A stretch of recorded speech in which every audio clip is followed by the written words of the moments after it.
Hey, what's up, guys? I actually had this book for a couple of years, but I figured now since I'm kind of in the gaming mode for a little bit anyway, amongst other things, I'll go over it. This is actually a really, really good book. They have this in Barnes and Noble.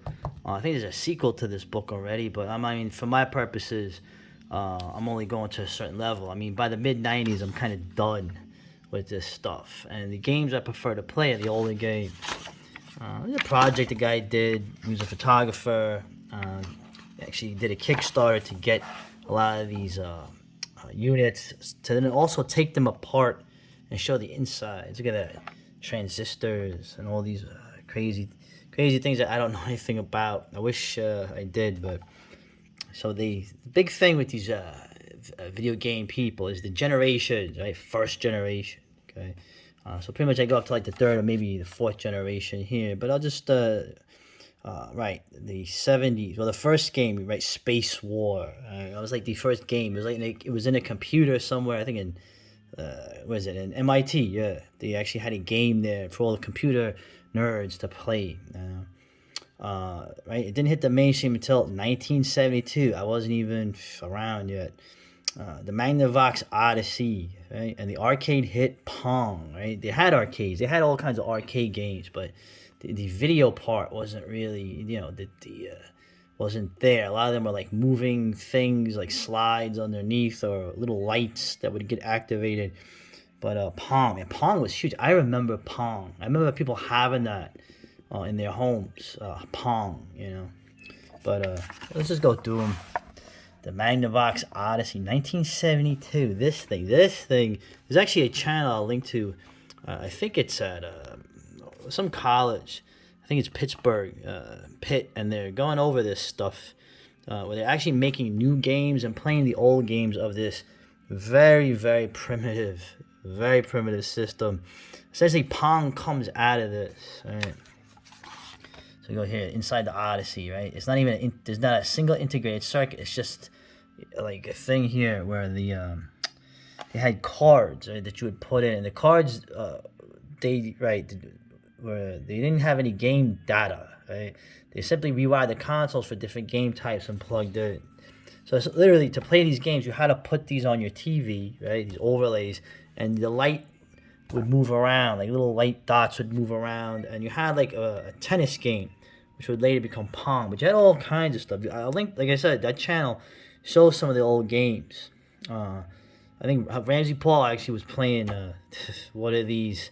Well, we're looking at a video of these on one of his streams and like laughing at how primitive it was. It's like, bro, what do you expect? So apparently though it was. I mean, I sold a decent amount. So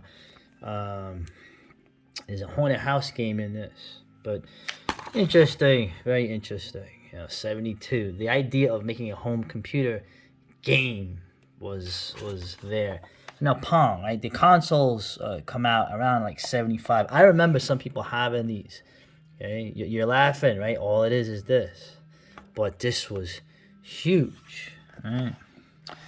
In Japan and Europe, it took off. I think, right, there was a toy maker from Japan. Like, it got into this. Some company called Nintendo. Right? Don't think that, what a strange name. Essentially making this kind of, right, sort of, I guess you'd say stealing it. I guess it wasn't patented. It was very easy to make. Right? So, and eventually, like, you had Coleco, right, had this. The Magnavox had one. So there we go. So now these are like the real first home video games. You don't have to put nothing on the television. It looks hacky. You actually have something you could just play that has some sounds and a score. Right? I need a Crash of '77. Oh, right. The Pong on a chip integrated circuit opened the floodgates for clones, right? So then you had consumer fatigue and of course, capitalist pigs. Something sells good, they try to make tons of it, right? And back then, remember, you can't just make something instantaneously. You had to have a lot of time, preparation, the logistics of it, the development time, the manufacturing time, and so these crashed eventually, and the industry, ended a lot of this stuff here. Okay, however, '77 is the end of this stuff. But you go to the second generation here, right? You know what system we're going to. First thing, I'm gonna go over everything. I'm just going over stuff that I didn't even know about, that I only learned about from this book, right? Obviously, I know Atari, I know television, ColecoVision, right? Nintendo, but what was interesting to see was stuff like that Magnavox Odyssey, right? And you look them up, and there's people doing stuff with it or showing it on YouTube videos. But this one here, I never heard of this, right? This was the first true video game console. So this was the first. This came out a year before the Atari. Right? Interesting. And you see it. I've actually seen some games on here, and they are games. They're legitimate games. There's cartridges. There's some games that are built into the actual hardware. But yeah, this was the first real video game console, and some of the games definitely are video games, right? But makes a good point here. The Channel F lacked the action games of its later rival, Atari 2600. Yeah, they're not the most exciting games, right? Now, Atari had some games that weren't particularly exciting either, but they had the action, the playability. It was the whole theme of it. And look at the interesting controller they had. Right? So now the big dog, the 2600. I got it. I think in 1981, the price had gone down, so and I had gotten this as a Christmas gift. Apparently, a lot of people got that in that year of 1981 when the price went down. But originally in '77, this came out. Right. Key with the Atari, okay? A lot of this, we like to think of these tech geniuses, and you see that too. But the reason they were able to get this out and to make as many as they did was the component costs, okay, led to severe RAM restrictions. They didn't make the best thing they could have. They made the thing that they could get out there, essentially. And the whole key was, and what I'm saying about limitations, the limitations of the RAM, right? The quirky hardware required a variety of tricks, exploits, and workarounds to get the most out of it. But the programmers were up to the task, right? And the fact that they were very playable games. They were unique and action-oriented games. Man, you can laugh at me. Oh, what do you know back then? You're some kid. Discos on the radio. You still have black and white TVs. This was amazing. When I got this, it was one of the happiest Christmases I had. Okay, it was the last Christmas with my first stepfather, but. I always am thankful to my parents that they got this for me because, man, you played this, Space Invaders, Asteroids, right?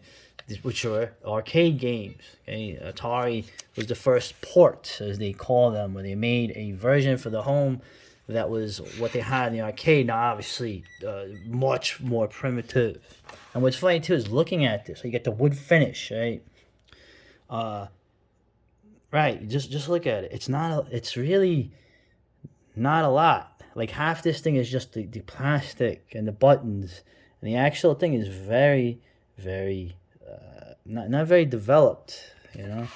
A lot of your stuff is gonna come from the cartridges. Right. Iconic system of all time. You bet your butt. And there's the variations. Okay, I always remember the 2600, but apparently it was only called that. When was it? They called it that, I think, in the year I got it, right? So, I remember this when they made the Atari in the mid-'80s, a little one. Right? So, I remember this. I never played it, but this was a one that came out. This is the Odyssey 2. Obviously, it's more of a real game. They had some interesting games here. A lot of them were just takeoffs on the same templates. You had the Asteroids game. You had a Pac-Man-like game in this, which actually came out before the Atari 2600 version of Pac-Man. You had the space, and television did the same thing, but very interesting too. They made up a good point. Despite its enormous size, the Odyssey 2 is almost completely empty inside. So, but this technically was another. This was probably a little better than the 2600, right?